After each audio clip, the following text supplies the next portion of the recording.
Magandang tanghaling mga kaibigan, tayo po'y magluluto ng ginataang gabi at suso na may palipad na hipon.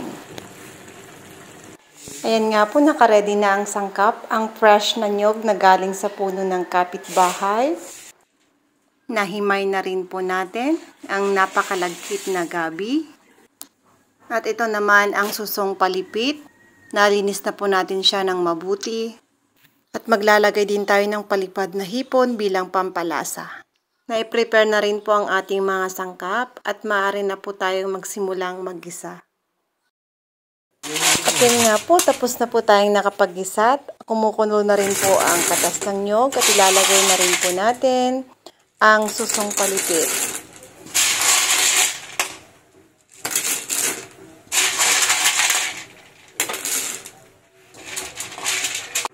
At yan po, nagpang-abot na po ang kanyang kulo, kaya maaari na po nating ilagay ang malagkit na bunga ng gabi.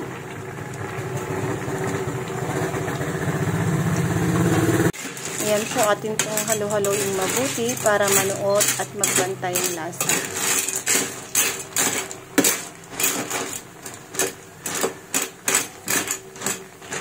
At dahil luto na nga po ang bunga ng gabi, ay pwede na po natin ilagay ang kanyang tangkay o yung pinakapuno po ng gabi.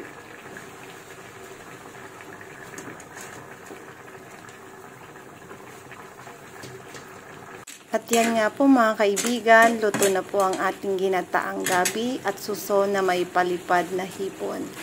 Ready to serve na po. Kain po tayo!